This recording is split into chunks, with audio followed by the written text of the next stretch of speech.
Hello, and welcome back to my channel, or if you're new here, welcome to my channel. As I promised at the end of my most recent video today, I'll be going over some recent hauls I got from different trips to the library in the last few weeks, and I'll be going reading on the synopsis and stuff, and what attracted me to the books and just such like that, starting with the short story collection from Roald Dahl, Switchbitch, which I found while I was randomly browsing the fiction aisles, and this was really cool to discover because I hadn't realized he wrote adult fiction, mostly familiar with his classic children's books and some of his nonfiction writing and letters he had written to his mother.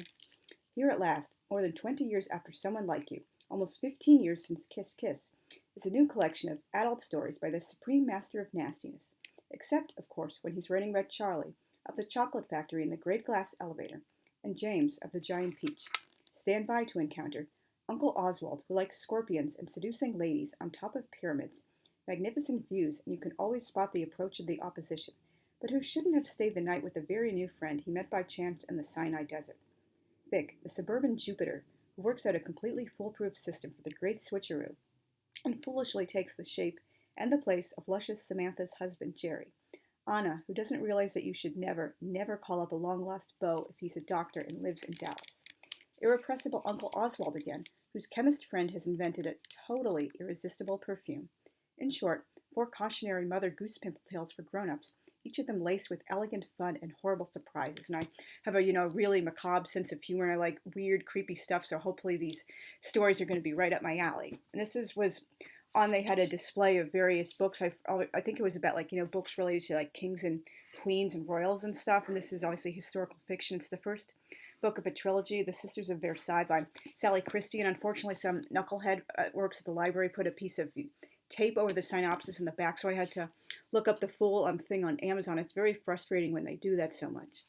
Court intriguers are beginning to sense that young King Louis XV, after 7 years of marriage, is tiring of his Polish wife. The race is on to find a mistress for the royal bed, as various factions put their best feet, and women, forward. The king's scheming ministers push sweet, naive Louise, the eldest of the aristocratic Lesley sisters, into the arms of the king. Over the following decade, she and 3 of her younger sisters, ambitious Pauline, complacent Diane, and cunning Marie Anne, will conspire, betray, suffer, and triumph in a desperate fight for both love and power as each becomes the king's favorite for a time. Set against the lavish backdrop of the French court in the early years of the 18th century, Sisters of Versailles is a sumptuous, sensual, and witty portrayal of a group of women never before written about in English. It is a complex exploration of the admiration, competition, and even hatred that can coexist within a family when the stakes are high enough. And I'm really not familiar with pretty much most of French history, apart what I had to read for school. It just generally never interested me. This is a book I had seen while researching various things online, and I've obviously very much against corporal punishment. I only think it's applicable in an extremely rare handful, case by case extreme circumstances. Other than that, I really think it's horrible, barbaric, and needs to go. And this is called Spare the Kids: Why Whooping Children Won't Save Black America by Stacey, Patton. And I've been hearing some interesting things recently, and it really do make sense when I hear it explained why even though corporal punishment it's still way too high in the U.S., but it has been thankfully going down in the last few decades, but it's still much higher among black households than among white and other race households, and it has a lot of roots in slavery and Jim Crow, and trying to protect children, thinking you're protecting children by keeping them in line so they won't act out or be perceived to be acting out and God forbid risk getting lynched or just other horrible things happening to them. And it's just a really interesting exploration of what drives this. And these are the chapter titles: A Family Conversation, A Love Whooping, Reflections on the Adrian Peterson and Baltimore Mom Controversies, Extending the Master's Lash, The Historical Roots of Whooping Children in Black Communities, Would Jesus Whoop a Child? Black Clergy on What Sparing the Rod Really Means, You Were Always a Black Queen, Mama, How Black Boys Who Are Whooped by Their Mothers Grow Up to Mistreat Other Black Women, Talk to the Wood or Go to the Hood, The Campaign to End Paddling in Southern Schools, I'll Bust You in the Head Till the White Meat Shows, Why Black Comedians Joke About Whooping, Don't Be a Fast Girl, How Hitting Your Daughter Can Trigger Early Puberty, The Parent to Prison Pipeline, How Wisconsin's first black district attorney connected hitting children to criminal justice outcomes, Sparing the Rod, Testimonies of Black Parents Who Stopped Hitting or Never Whooped. And I really do recommend this book to people who are interested in, the movement to stop corporal punishment and protect children. It's really unfortunate. Many people in this day and age still think it's okay to hit small defenseless children and like teach them like to obey through like causing them fear and violence and humiliation. It's just like a really, really important book for people to read. And I found this next one, Christmas Movies, from TCM's library, on a display of books about movies on the library. I obviously really, really love film history, and I do watch a lot of TCM. Obviously, Christmas isn't my holiday because I'm Jewish, but I do appreciate, watching classic Christmas movies and like writing about Christmas myself for my own characters. And this is 30 classics to celebrate the season. And one of my all-time favorite movies is A Christmas Story about Little Ralphie from like 1983, I think it is. In 2016, I saw it at the 35-cent matinee at the Madison Theater in Albany, New York for my birthday. That was a really, really fun treat. It's one of those films that, just like never gets old. It's applicable for like all age groups. It's, just, you can like it as a child and love it for like different reasons as an adult or a teenager. It's just like it's such an awesome movie. And some of the films they cover in here are also like Gremlins, Die Hard, which I'm really confused when people think that's a Christmas movie. That's like really weird.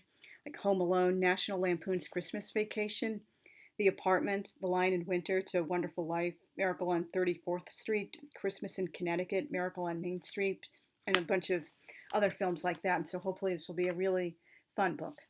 The next one is called Heiresses, The Lives of the $1,000,000 Babies by Laura Thompson. And I had recently found while skimming through the library on television, Smithsonian, I believe it was, had a series a few years ago, which I put into the library, and I've watched one episode of $1,000,000 Princesses. It's about in the late 19th and early 20th centuries. A lot of American women from new money families had to marry like heirs to like princes and dukes and like barons and baronets, and Britain and a little bit in France too, because they were rejected by the snobbish old money in America, like Mrs. Astor's infamous famous 400 in New York City. So and they came back to America, and these people were totally humiliated. Oh, they're higher than us now, and we have to call these women like princess and duchess and like baroness and stuff like that. And like that really showed them you rejected them, so they got a husband who was even higher ranking and had much more money. And this is the synopsis.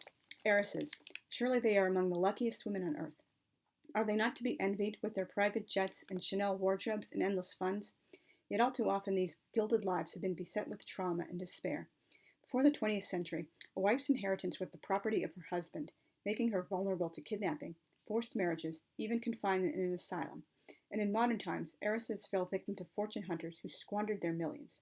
Heiresses tells the stories of these $1,000,000 babies, including Mary Davies, who inherited London's most valuable real estate and was bartered from the age of 12, Consuelo Vanderbilt, the original American dollar heiress, forced into a loveless marriage, Barbara Hutton, the Woolworth heiress, who married 7 times and died almost penniless, and Patty Hearst, heiress to a newspaper fortune, who was arrested for terrorism. However, there are also stories of independence and achievement. Angela Burdett Coutts, who became one of the greatest philanthropists of Victorian England, Nancy Cunard, who lived off her mother's fortune and became a pioneer of the civil rights movement, and Daisy Fellows, elegant linchpin of interwar high society and noted fashion editor. Heiresses is about the lives of the rich who, as F. Scott Fitzgerald said, are different. But it is also a bigger story about how all women fought their way to equality and sometimes even found autonomy and fulfillment. And I'm really, really looking forward to reading this book. I love women's history. The next book was in a display about weird history, and it really, really called to me because one of my bucket list museums to go to in my lifetime is the creepy Mütter Museum in Philadelphia, and it's very similar to the Kunstkamera in St. Petersburg, Russia. This is called Dr. Mütter's Marvels by Cristin O'Keeffe Aptowicz. In Dr. Mütter's Marvels, Cristin O'Keeffe Aptowicz chronicles the remarkable life of Dr. Thomas Dent Mütter, 1811 through 59, a dazzling young American surgeon who was so flamboyant and audacious that he wore colorful silk suits to perform surgery, embellished his last name with an umlaut, and was described as the P.T. Barnum of the surgery room. Rising to the challenges of operating on the severely deformed, while they remained awake, as was the standard practice, and when others viewed them only as monsters, Mütter was a revolutionary figure whose compassion-based philosophies and innovative surgical ideas and breakthroughs clashed with the constraints of the era. The vast collection of medical oddities he amassed to serve as teaching tools for his enormously popular lectures as a professor of medicine would later become the foundation for one of the most infamous museums in the world, Philadelphia's Mütter Museum. From Mütter's childhood as an orphan in the antebellum South and his years spent studying radically avant-garde plastic surgery in Paris, his struggles to establish himself in the medical mecca of Philadelphia, and the tumultuous rivalries among his fellow doctors, many of whom publicly mocked Mütter's philosophies and procedures. Dr. Mütter's Marvels delves deep into the life and career of a man who was truly ahead of his time.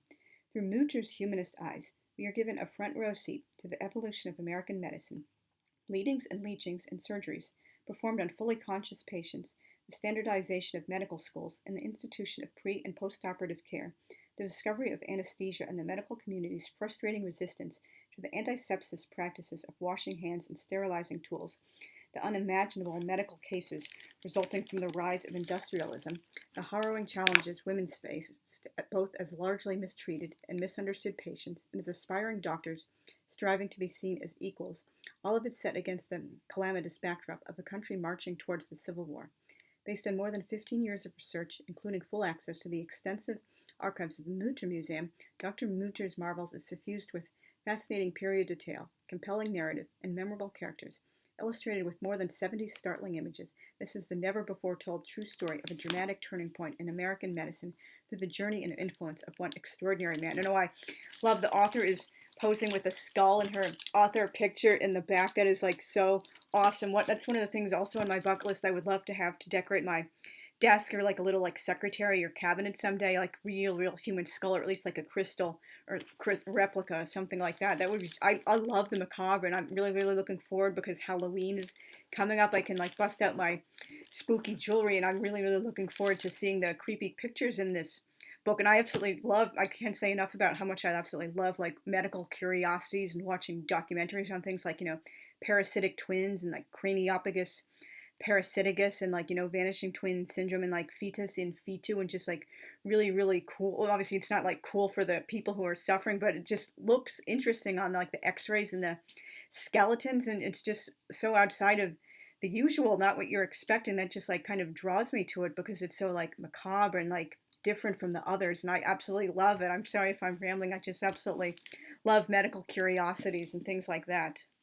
The next book is also historical fiction, The Woman Before Wallace, a novel of Windsor's, Vanderbilt's, and royal scandal by Bryn Turnbull, and obviously it's about, British history. In the summer of 1926, when Thelma Morgan marries Viscount Duke Furness after a whirlwind romance, she's immersed in a gilded world of extraordinary wealth and privilege. For Thelma, the daughter of an American diplomat, her new life as a member of the British aristocracy is like a fairy tale, even more so when her husband introduces her to Edward, Prince of Wales. In a twist of fate, her marriage to Duke leads her to fall headlong into a love affair with Edward. But happiness is fleeting, and their love is threatened when Thelma's sister, Gloria Morgan Vanderbilt, becomes embroiled in a scandal with far-reaching implications. As Thelma sails to New York to support Gloria, she leaves Edward in the hands of her trusted friend Wallace, never imagining the consequences that will follow. Bryn Turnbull takes readers from the raucous glamour of the Paris Ritz and the French Riviera to the quiet, private corners of St. James's Palace in the sweeping story of love, loyalty, and betrayal. And probably most people are familiar with the infamous scandal about Mrs. Wallis Simpson and how she married the heir to the British throne, and he had to abdicate very soon into his kingship because people just couldn't accept a divorcee as a queen at the time. That was just beyond the pale of respectability and decency. But there was a woman actually before her whom he loved, or at least according to this book, and hopefully this will be a very interesting read. If you saw my recent video about the book Nagasaki Life After War, it won't be a surprise to you that I'm also reading this book I found in the history stacks. It was in the Japanese in World War II thing, and this one is about Hiroshima Fallout, the Hiroshima cover-up, and the reporter who revealed it to the world by Lesley M.M. Blume. And here's the synopsis. Just days after the United States decimated Hiroshima and Nagasaki with nuclear bombs, the Japanese surrendered unconditionally. But even before the surrender, the U.S. government and military had begun a secret propaganda and information suppression campaign to hide the devastating nature of these experimental weapons. The cover-up intensified as occupation forces closed the atomic cities to Allied reporters, preventing leaks about the horrific long-term effects of radiation, which would kill thousands during the months after the blast. For nearly a year, the cover-up worked, until New York journalist John Hersey got into Hiroshima and managed to report the truth to the world. As Hersey and his editors prepared his article for publication, they kept the story secret, even from most of their New Yorker colleagues. When the magazine published Hiroshima in August 1946, it became an instant global sensation and inspired pervasive horrors about the hellish new threat that America had unleashed. Since 1945, no nuclear weapons have ever been deployed in war, partly because Hesse alerted the world to their true, devastating impact. This knowledge has remained among the greatest deterrents to use them since the end of World War II.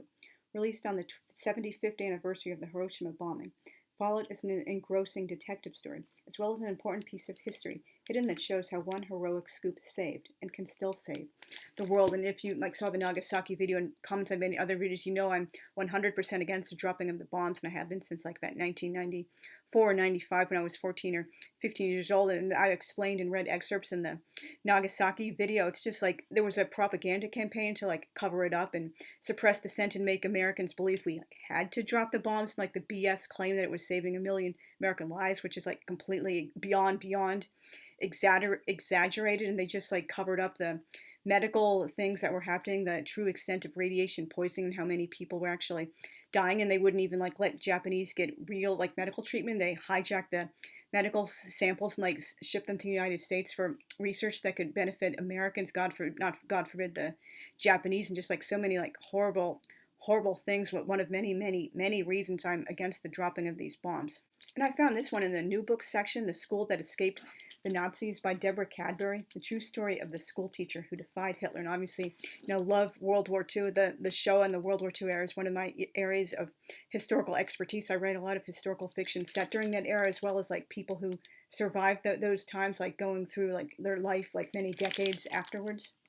In 1933, the same year Hitler came to power, schoolteacher Anna Essinger saved her small, progressive school from Nazi Germany. Anna had read Mein Kampf and knew the terrible danger that Hitler's hate-fueled ideologies posed to her pupils, so she hatched a courageous and daring plan to smuggle her school to the safety of England. As the school she established in Kent, England, flourished despite the many challenges it faced, the news from her home country continued to darken. Anna watched as Europe slid towards war, with devastating consequences for the Jewish children left behind. In time, Anna would take in orphans who had given up all hope, the survivors of unimaginable horrors. Anna's school offered these scarred children the love and security they needed to rebuild their lives, featuring moving first-hand testimony from surviving pupils and drawing from letters, diaries, and present-day interviews. The School That Escaped the Nazis is a dramatic human tale that offers a unique perspective on Nazi persecution and the Holocaust. It is also the story of one woman's refusal to allow her belief in a better world to be overtaken by hatred and violence. And I also love like progressive pedagogy and progressive schools and progressive education. And if I am blessed with children before time runs out, I will definitely be sending them to a progressive school, which hopefully they have so many to choose from these days, which is all like, kind of different approaches. And so this is like combining a lot of things I'm really interested in. I'm very much looking forward to reading this book. My next book I requested from the interlibrary loan. It was in my own home library. It's obviously a biography of Herman Hesse, and this is Herman Hesse month. I've declared for my YouTube channel and my main blog because his 60th yahrzeit death anniversary was the 9th of August 2022. This is called Hesse, The Wanderer in His Shadow, by Gunnar, and it was translated from the German by Peter Lewis. And I'm really looking forward to this because I've never read a biography of my second favorite writer before, although I have done a lot of research on him over the years, particularly in preparation for like writing my posts and doing my videos this month. And so hopefully I will learn even more about him and like connect even more closely with his life. And it doesn't have like picture sections, but it does have little black and white photos inserted throughout. And here's the synopsis. Against the horrors of Nazi dictatorship and widespread disillusionment with the forces of mass culture and consumerism, Herman Hesse's stories inspired nonconformity and a yearning for universal values. Few today would doubt Hesse's artistry or his importance to millions of devoted readers. But just who was the author of Siddhartha, Steppenwolf, and Damien? Gunnar Decker weaves together previously unavailable sources to offer a unique interpretation of the life and work of Herman Hesse, drawing on recently discovered correspondence between Hesse and his psychoanalyst Josef Lahn. Decker shows how Hesse reversed the traditional roles of therapist and client and rethinks the relationship between Hesse's novels and Jungian psychoanalysis. He also explores Hesse's correspondence with Stefan Zweig, recently unearthed, to find the source of Hesse's profound sense of alienation from his contemporaries. Decker's biography brings to life this icon of spiritual searching and disenchantment who galvanized the counterculture in the 1960s and feels newly relevant today. And I'm, again, really looking forward to reading this. Hopefully I can finish it before it has to go back to the library at the end of the maximum takeouts. And this is also, I found this in the new book section in the fiction. It looked, obviously, I love door stoppers, and something really like interesting. Hopefully it won't come out to be a gimmick. It numbers the pages backwards, so it starts at like 900. Some like goes back to page 1, and this is the Books of Jacob or Jakob by Olga Tokarczuk, and it's obviously translated from the Polish by Jennifer Croft, and apparently this author won the Nobel Prize in Literature. In the mid-18th century, as a new unrest begins to sweep Europe, a young Jew of mysterious origins arrives in a village in Poland. Visited by what seem to be ecstatic experiences, Jakob Frank casts a charismatic spell. In the decade to come, he and his increasingly fervent followers will crisscross the Habsburg and Ottoman empires as he reinvents himself again and again, converts to Islam and then to Catholicism, is pilloried as a heretic one moment, hailed as the Messiah the next, all amid rumors of his sect's secret rituals and radical beliefs. The story of Frank, a real historical figure, around whom mystery and controversy swirl to this day, is an ideal canvas for Olga Tokarczuk's genius and unparalleled reach, narrated through the perspectives of his contemporaries, those who revere him, those who revile him, the friend who betrays him, the lone woman who sees him for what he is. The Books of Jakob captures a world on the cusp of precipitous change, searching for certainty and longing for transcendence. And I absolutely love really, really thick historical fiction books, the kind with a large ensemble cast you can just climb into and live in for a few weeks, so hopefully I will end up enjoying this book. And this book really caught my eye. It's a coffee table book of cathedral photography, historic cathedrals from around the world, and I'm really looking forward to looking at these beautiful photos. I absolutely love world religions, even though Christianity is not my own personal religion. You can appreciate beauty from all faiths and all cultures and ethnic groups, and look at these like just beautiful photographs from throughout the book, and hopefully someday I will be able to, visit some of these lovely cathedrals. I absolutely also love world travel, but unfortunately my passport expired a number of years ago, and I have to still get a new passport before I can finally begin, traveling again. And I have some pictures of, some of the churches I went past in Israel. The only one I personally went into, because obviously we weren't on a Christian tour, was the Church of the Holy Sepulchre in Jerusalem, and that was just a wonderful, lovely experience, and I really do hope to go back again someday and get more photographs, as well as like visiting other churches in Israel and photographing them from the inside and even closer up outside on the facade. I just absolutely, also love architectural history besides just religious history.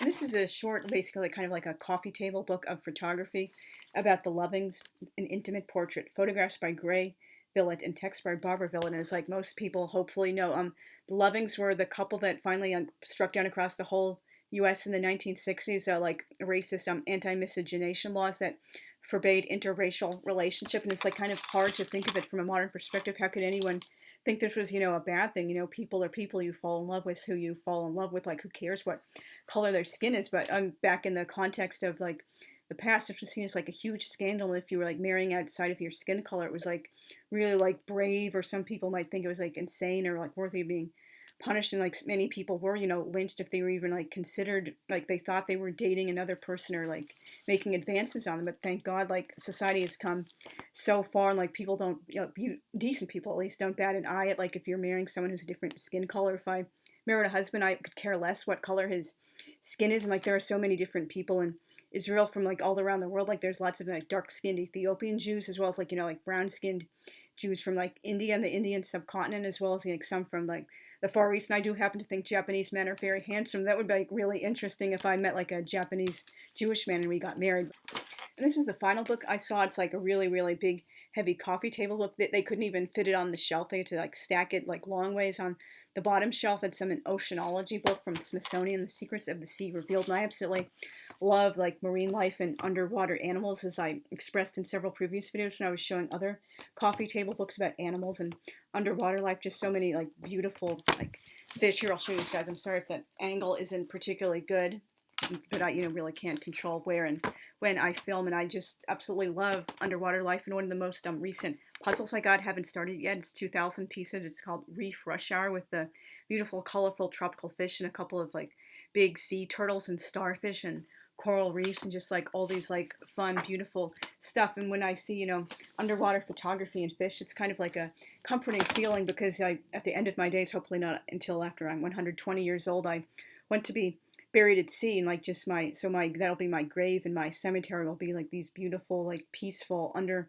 water scenes of tropical fish and coral and all sorts of like beautiful things like that. So thank you very much for listening to the end. I hope this video wasn't too rambly and all over the place, but it was entirely unscripted. I just wanted to like show off some of the library books I had gotten on recent trips, and like if you have not already, please consider subscribing. And I really do appreciate seeing comments from my viewers and subscribers, because I do want to become like friends with more people on BookTube and AuthorTube, and just I want to learn how I can improve my channel and such like that. And if you haven't already, also consider hitting the notification bell so you can be notified when I upload new videos. And thank you again for watching, and see you very soon. Thanks. Bye.